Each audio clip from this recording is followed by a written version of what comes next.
Prvo što sam naučio, 7,50 cigarete.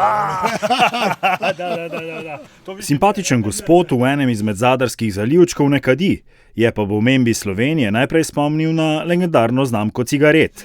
Pa recite mi, gospodin, gdje smo sada tačno evo u Zadru? Mi smo u Foši, ovo se zove Foša. A ovo je najpoznatija od svih luka. Ovaj veš, što vi vidite, to je od 45. naš.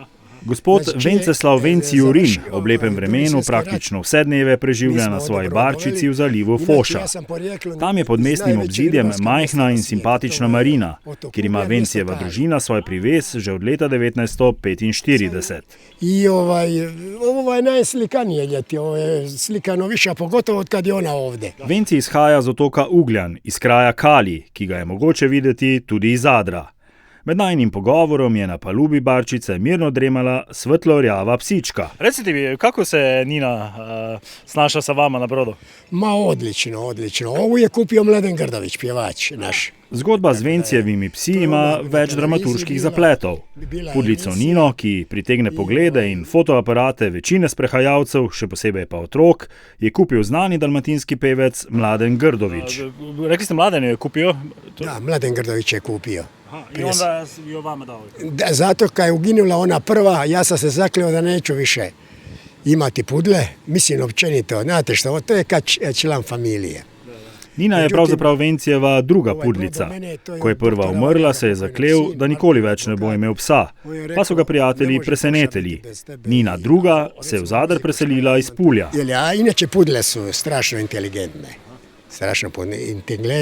Sogovornik tudi iz lastnih izkušenj potrdi, da so pudli zelo inteligentna pasma. Nina gre vedno z njim na ribolov. Zna biti tudi zelo uglajena, ko se z njo večkrat na dan sprehodi skozi središče Zadra. Ona mi je, da vam rečem, ne mogu prošetati s gradom da ne stane, molu me da je slikaju i to. Pa pridna je, ovo spava tako, evo, nije? Nina, nije ne spava, nego uživa kad je Kljub temu, da se je zdelo, da Nina spi, temu ni bilo tako. Zvito je dremala in skozi priprte oči opazovala dogajanje v zalivu. Ova prva Nina, ovo ste imali već 15 godina? Da, 15 godina je imala. Ona je igrala u kazalištu 2 predstave, ovo u jednoj. Koje predstave? Tri predstave najveće komedije Zadra. Obe Nini sta tudi gledališki zvezdnici. Skupaj sta igrali v 3 predstavah Hrvaškega narodnega gledališča v Zadru. Onda je od Foše do Atlantide i di si moja Stoše kad je COVID došao, jeli? Da. Zašto ime Nina uvijek? Pa to je po jednoj moje darovateljci krvi. Ona je danas u Zagrebu, na sudu radi. Psički sta dobili ime po krvodajalki Nini, ki danes živi in dela v Zagrebu. Venci Jurin je namreč zaveden krvodajalec. Imate i majicu, ne? Predsjednik udruge, Hrvatski crveni križ, zašto? To sam ja jedini dobio. A slušajte, ono što sam ja napravio, niko nije u svijetu napravio. V resnici je predsednik krvodajalskega združenja Kala Larga povsem upravičeno neskromen. Mislim, kažemo, mi smo najpoznatiji baš podavalaštvo krvi. Inače, ja sam dobitnik iz Zlatnog križa, iz Srebrnog križa crvenega. Venci je dobitnik številnih krvodajalskih priznanj. Zelo se je angažiral tudi med vojno na Hrvaškem. Pa vi znate što je to 7800 litara krvi? Toliko ulja nisu imali ni otok Ugljan ni Pašman. To je 94. bez struje i bez vode, u jedno jutro damo 400 doza, ajde sad vi postrojite 400 doza darovatelja. Recite me, vi ste rekli da ste se Ugljana, kako je onda išla vaš život, karijera? Mi smo svi porijeklo ili sa otoka ili ovo zaleđe. Rodil se je leta 1943 na otoku Ugljan, kjer ima njegova družina še vedno zemljo. Bilo je 6 otrok. Po drugi svetovni vojni so s trebuhom za kruhom prišli v Zadar. Majka nas je rodila 6 sinova. Najpoznatija familija, najsportskija familija. Moj brat je bio prvak Slovenije v gimnastici. Pripoveduje, da so bili zelo športna družina. Sam je bil še kar uspešen rokoborec. Eden izmed bratov pa je bil med šolanjem v Mariboru celo slovenski prvak v gimnastiki. On je bio juniorski prvak države v gimnastici. Zvali su ga Mladi Cerar. I kako je onda vaš život, s čime ste se bavili? Da, ja sam plovio, nema... Mi smo jedina familija koja može voziti prekooceanski brod. Praktično vsi bratje so bili mornarji. Venci je preplul svet kot ladijski mehanik. Gdje sve ste plovili? Mislim, Da, nema gdje nisam, osim Australije, svuda sam bio. Na potovanjih je kot član posadke spremljal celo Tita. Z njim je imel čas biti na večeri v Egiptu in Alžiriji. Bio sam čak i na večeri s njim u Aleksandriji i u Alžiru. Bio sam na razraču Kotor. To su engleski razarači, strašni razarači su bili. Kotor i Pula je uvijek Galeba pratio, gdje je bio Tito. Tako da sam ja bio, ovo recimo kad slušam ove sad svi pričaju, ja sam bio u Sevastopolju, gdje ni Rus nije mogao doći. To je najveća ratna luka. A u Odesi sam bio, ovo što tuče budala u Putina ruši. Videl je najbolj zanimive dele sveta, tudi nekatere sovjetske kraje, kamor navadni smrtniki niso mogli stopiti. To je bio lep ali težak život, bez familije, bili ste po par mjeseci. Bio sam i 16 mjeseci bez kućić. Kako ne, pa ja sam mlad onda, slušajte. Od doma je bil tudi po 16 mesecev, vendar sve je lako, kad si mlad. Torej, ni mu žal, da je mladost preživel na ladjah, zato se še danes najbolje počuti na svoji barčici v zalivu Foša. Ja sad imam 80 godina, 7 mjeseci, pa to se svi... Ove prijatelji Slovenije radi pa ima intervju. Venci kaj pa da pozna vse domačine. Med najnim pogovorom je še malo pokramljal z mimoidočimi.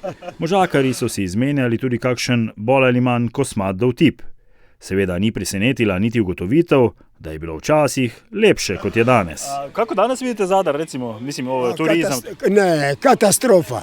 Katastrofalen naj bi bil predvsem turizem. V začetku sončnega novembra, ko sva se pogovarjala, se je zdelo življenje in turistično bivanje v mestu idealno, a na vrhuncu sezone je Zadar za domačine, če odštejemo zaslužke, pekel. Ovaj Zadar i ono što je prije, to je nebo i zemlja. Ovo nema veze sa turizmom. Zadar je tudi mesto košarke. Pogovarjali smo se v neposredni bližini parka, poimenovanega po Krešimirju Ćosiću, velikanu zadarske košarke. Zelo blizu je tudi legendarna dvorana Jazine, kjer je ravno tiste dni gostovala Ljubljanska Olimpija. Recimo, iz sporta smo pomenili, za nas je prvo val Krešimir Ćosić, Zadar, ima to neki odnos? Da, kako pa ja i Krešo pokojni smo bili veliki prijatelji. S Ćosićem sta si bila zelo dobra. Še vedno se v mestu srečuje s še eno legendo zadarske košarke, Pinom Đerđo. Omeni tudi našega Iva Daneva. I Đerđa danas koja je živ, Đerđa Zadar ima još dok je Danev igra za Olimpiju i ovi, ima je strašnu ekipu ima. Super muziku imate. Samo ne mogu sad naći stanicu, stik imam ja stik. Imam ja... Ma je li ovo stalno zvoni? Venci rad na glas navija tudi radio. Malo je bil tiste sobote sicer slab signal, pa še klic prijateljice iz New Yorka je moral sprejeti. Zvala je iz New Yorka. Iz New Yorka? Da, Nancy je, ona je, inače njezini su roditelji iz Dikla. Okej. To je ono mjesto prema... Tudi sicer je Venci, lahko bi rekli kar svetski človek, maltene svetovljan. Pokaže izrezek iz nekega japonskega časopisa, ki je objavil njuno skupno fotografijo s pudlico Nino. V sosednjem članku pa je bil na sliki kar Donald Trump. Što rekli ste, da Japanci su, da ima puno lajkova? Da. Pa sam je žal, čekajte. Pudlica Nina z modno rožo za ušesom se je medtem začela pretegovati.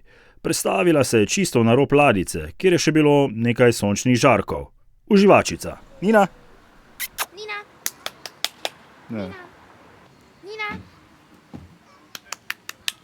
Nina je absolutno Vencijeva šefica. Po psički je preimenoval celo svojo 75 let staro barko. Reci mi samo, kako se zove, kako je ime ove ladje? Nina, po njoj se zove. Evo tu je sa strane stavljena. Prije se zvalo po mom unuku Marino, ali pošto baš ne voli puno brod, onda smo stavili Ninu. Venci Urin in njegova pudlica Nina morda nista med najbolj znanimi znamenitostmi Zadra, vsekakor pa sta med najbolj originalnimi. Če boste v Zadru, se le podajte v majhen zaliv Foša, nedaleč od starih mestnih vrat in sedeža univerze. Venci in Nina, ki z barke mirita svet, vas bosta vesela, tudi za klepet. Puno hvala, gospodin. Hvala. Okay. Ćao. Poslušali ste zadnjo epizodo podcasta Zgodbe v letu 2024. Nam se lahko naročite v aplikaciji Radio Player in na spletni strani Vala 202. Želimo vam z zanimivimi in dobrimi zgodbami plodno leto 2025. Če bi kakšno delili tudi z nami, pa mi lahko pišete na luka.hvalc@rtvslo.si.